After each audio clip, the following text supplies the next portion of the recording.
officially get started. Thank you so much to everyone for being here. This is the last session of the DEI Symposium, so thank you for choosing us and stopping by, and for all the others you got to learn from today. For sure. My name is Shelby McIntyre. I am a career counselor at Pasadena City College, which is a community college in the LA area. I am also, in October, I'm incoming as the co-chair of the Government Relations Committee of NCDA, along with my colleague Elle, who's helping us today. And I'll pass it off to Cheryl. And I'm Dr. Cheryl Love. I am a career specialist at the University of California, Riverside, and I also had the honor and privilege of being on the conference planning committee this year, and was given the charge to plan this amazing DEI symposium. So just want to take a pause and see, have you guys been enjoying the symposium? Woo. Yes? Yes, please. I hope so. But anyway, because it's been a labor of love, and we'll talk about that in a little bit. But I'm also on the Diversity Initiative and Cultural Inclusion Committee, and I serve as a member of the training subcommittee, and I know that you've just been getting little snippets of the different presentations, but I want you to know that the training subcommittee for DICI, we will be having a series of podcasts and webinars, and so everyone that has presented today for the symposium, they will be doing an extended version of their presentation, either via podcast or webinar, so you'll be able to get the full version of any of the presentations you participated in this morning, as well as to be able to hear from those you were not able to get to because we had 9 and you only had the opportunity to do 4. So you're going to get a chance to be able to hear all of them via podcast or webinar for 2023-24 as part of the DICI Training Subcommittee webinar and podcast series. So, yes. And in the rule of 4s, we're going to cover 4 topics today. We're going to start with some theoretical frameworks. We're going to talk about where we're at right now with advocacy. Resources, we want to give you a little virtual packet, a PDF packet, so we'll have a code for that to expand your advocacy. And we'll end with some examples, discussions, and unanswered questions. So, the first framework comes to us from American Counseling Association. The thing I really like about this is these 3 spectrums that you can use to assess where you're at. So the one on the far left is the extent of client involvement. Sometimes you are going to be advocating in collaboration with clients, and sometimes you're going to be advocating on behalf of clients. And with this, it's really important to keep in mind these are going to be grounded in multicultural and ethical considerations. There can be harm done when you advocate on behalf of people in a misinformed way or in a white savior way or whatever else it might be, right? So keeping that in mind and keeping those ethical considerations in mind, there are spaces and places that you're in that your clients maybe don't have access to. And so being aware that you do have an advocacy role in those places and spaces. There's also the level of advocacy intervention at the bottom there between the micro level and the macro level. When we think about career counseling, we often probably think about serving our clients one-on-one and helping empower them. That is part of it for sure, but we also want to look at a macro level and see what are the systems that are causing them harm and how can we do our part to uplift their voices, their stories, and deconstruct and reconstruct some of those systems. And then last but not least, the focus of our energy. Very similar. Direct system intervention, so working on those policies directly to impact those that are harming our clients, and again, deconstruct and reconstruct, and then support clients and client groups. We know that it takes time to change those systems, so we need to help our clients navigate those unfair systems and help them make peace with how they can navigate and really recognize what they have power over and what they don't, right? So these are just some of the ways and spectrums, and then you can kind of see the framework continues and you'll get a handout on it.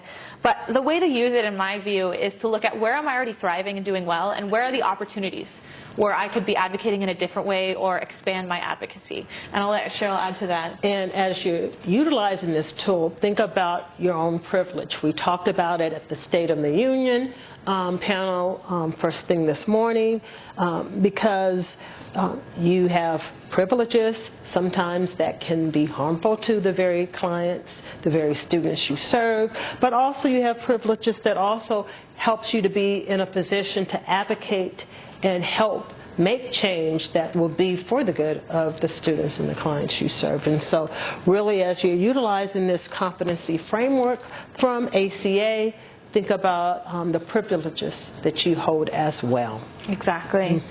And one other framework to keep in mind is the social change ecosystem map. And this can be also used on a macro and a micro level. So on a macro level, you can think about who we are as career counselors. A lot of times we work as caregivers, healers, guides, and storytellers, right? But within my team of career counselors, I also have people who are more disruptors, more visionaries, more experimenters. And where are the areas in which I can build on their strengths and bring my own strengths? So this is a really positive psychology-focused map. And it's this idea of we all have a role to play in social change. A lot of times, the people on the posters and the people getting praise are disruptors, and they should get their flowers. And also, it can be intimidating. And you can think, if I don't feel safe to speak up or to be on that mic or to whatever it might be, maybe I can't make change, and that's not it, right? Maybe your change looks different, and maybe it's a first-line responder or a caregiver or a builder, right? And you can read more about these roles and find kind of what yours is. It's really a reflection tool, but the point of it is to really recognize that we all have a role to play in this social change, and I'll let Cheryl talk about her role. Yes, so you might have figured out that I'm a little bit of a disruptor. Disruptors are important. I'm part of the reason why we have this symposium, because I disrupted a few things, but more than a few things. But I'm also a caregiver, because in order to bring about change within NCDA, to bring DEIBA issues to the forefront of NCDA, to have it be part of the board's strategic plan, I also needed to work with people. So there's a caregiver element to the work that I have done around social justice.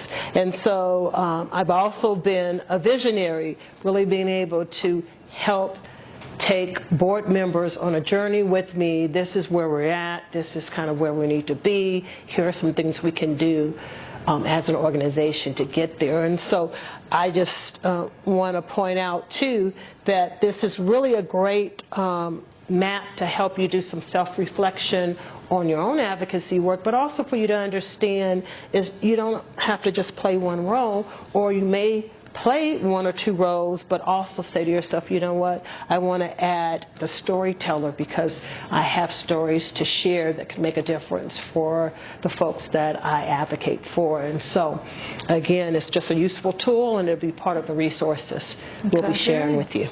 Exactly right.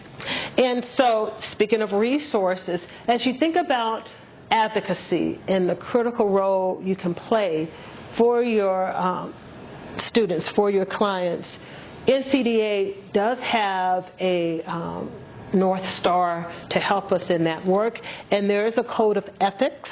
And so in the code of ethics for NCDA, there's information about our primary responsibility as career professionals, respect and dignity for the individuals we work with is a key piece of that. There's information about personal public statements and our place to play within that. And then also information in terms of conflicts between ethics and laws. That's funny.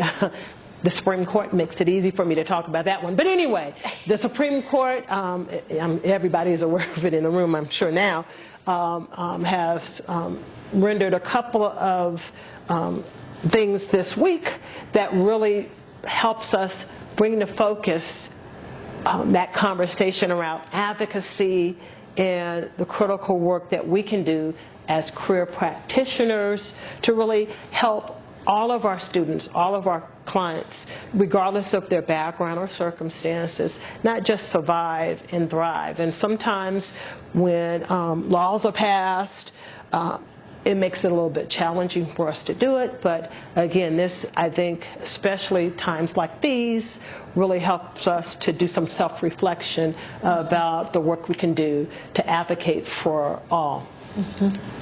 And kind of the current scope of advocacy, we have the two incoming co-chairs for the Government Relations Committee, our wonderful videographer, and then Shelby, my co-presenter.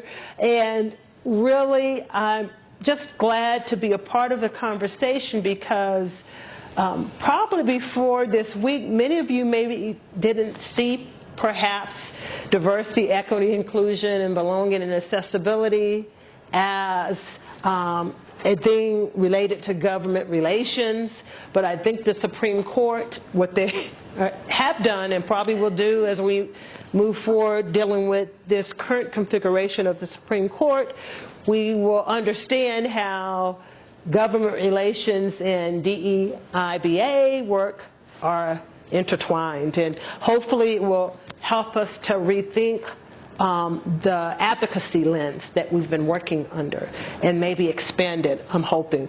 One of the things we also do have with NCDA, we have a partnership with Laureate, and they are doing amazing work on behalf of NCDA in D.C. And the gentleman, what is his name? Juan Mejia. Juan Mejia, he was in our session before this one, and I thanked him because I could not easily do the work navigating D.C. without having some issues, maybe being in a little bit trouble, but good trouble is never a bad thing. And then we also have a partnership with ACA and the advocacy work that they do, and it's grounded in diversity, equity, inclusion, belonging, and accessibility. And so that's just another way we can expand our reach, our scope to help all of our students and clients. And just kind of to get a pulse of the room, how many of you have state CDAs within the state that you are in? All right. If you don't know, homework assignment. Started my career out as an elementary teacher, so I still give homework assignments out to this day. But anyway, every state CDA, there should be a legislative contact for your state CDA. So if you don't know that person, homework assignment, find out that person. Now more than ever, it's important to be able to be tuned in and connected to what's happening at the national, state, and local levels, because there's all kind of legislation that's being put out there that is really kind of rolling back the clock in a lot of ways. And so to really be able to help our clients, our students, not just survive, but to thrive, we've got to, I think, be aware and also think about expanding our scope so we can really serve them well. And then last but not least, expanding and centering DEI, BA work within NCDA. It's an ongoing process. I've been involved with NCDA for 10 years now. This is 10 years in the making. So this symposium, again, I hope you've been enjoying it. It's been a process to get here. It's been a process to get the NCDA board over the years to really center DEI work in the strategic plan and the direction that the organization has been taking. And so I'm a stubborn kind of a person. I will persevere, and I will make sure that the world in which I'm navigating, the people, the young people coming up behind me, I'm leaving it better than I found it. And so just know we've come a long way, but I'll let my friend Shelby here say what still needs to happen. We have some room to go. I'm excited for the time we look at this social media graphic and say, we waited till 2023 to have a DEI symposium and NCDA, because this has been the center of our work and will continue to be the center of our work. And I'm so proud of where we came, and I'm really chomping at the bit about where we can go. And that's why I want to talk a little bit about challenges and defining and expanding our scope, because as an incoming co-chair, one of the things was my first question is, what is our scope? What is, this idea of stay in our lane? We want to be mindful of that. We don't want to overstep our boundaries. Career counseling and coaching, it's all about scope of practice, right? So what is our scope of advocacy? And so with issues that directly impact delivery of career service, that's always been our scope, right? That's always been our bread and butter. Funding for career counselors, things like the Counseling Compact that make it easier for practitioners to have access between state lines, things like that. But what about issues that impact specific career practitioners? So I'm from California. I have multiple colleagues who don't have a social security number and can't work on a college campus. And there are students on those campuses that need them. In the California Community College, 14% of our students are non-citizens, so either international students or residents who don't have an SSN. And so what my friends do is sometimes they work volunteer, and we're doing the same work and I'm getting paid and they're not because of these legislative issues. So that impacts career practitioners and that impacts our clients.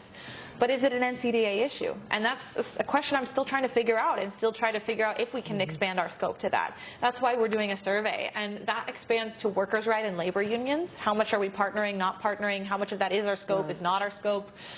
Immigrants' rights, education, disability rights, formerly incarcerated rights, LGBTQ+ rights, homelessness, even abortion and reproductive rights, right? Our president-elect last year in the Anaheim conference, during his speech during the membership meeting, he was talking about Roe versus Wade and wondering, does NCDA have the responsibility to make a statement about that? Because career development rights, reproductive rights, they're intertwined, especially when we look at, gender identity and how that plays a role, pay inequality, we know those things, right? Yes.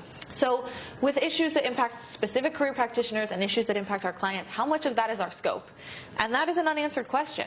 And you can have a role to play in this by using some of our resources. So that's why I do want to put this QR code up and this link up. So this is the packet we referenced. It's a PDF packet. The first thing is an article by my co-chair, Elle, that talks about on both the national and the state level how you can play a role in advocacy, how you can be aware of issues, and it just gives some really handy stuff. So make sure to get that. It also has the ACA framework and the social change ecosystem map that we showed. Yes. And last but not least, it has from the Diversity Initiative and Cultural Inclusion Committee. Yes. There we go. From the DICI committee, it has 22 pages of social justice resources. So empirical articles, resources for you to have. So keep that on hand. And we did want to end with, and there's one more slide of the survey again if you didn't get it, so we'll go back to that. But for now, we want to end with examples, discussions, and unanswered questions. One example from the Legislative and Public Policy Committee in California is what happens when our clients, our students, have conflicting views. So there was a state report that came out that I'm glad came out, but it was embarrassing. It showed that a third of California workers make $15 or less per hour, one-third in the state. And we know the cost of living in California most likely, even if you're from elsewhere. Yes. Exactly. And so there was a legislator in our state who introduced a bill to make a $25 minimum wage. Great. Career development, people have more options, this is great. And then the California Chamber of Commerce added it to what they call their job killer list, which is this idea of we need to kill this bill because it's going to be bad for the economy, it's going to be unsustainable. And we want to hear that feedback, we want to understand, and we want to recognize our clients are members of the Chamber of Commerce and they're people who deserve to make more than $15 an hour.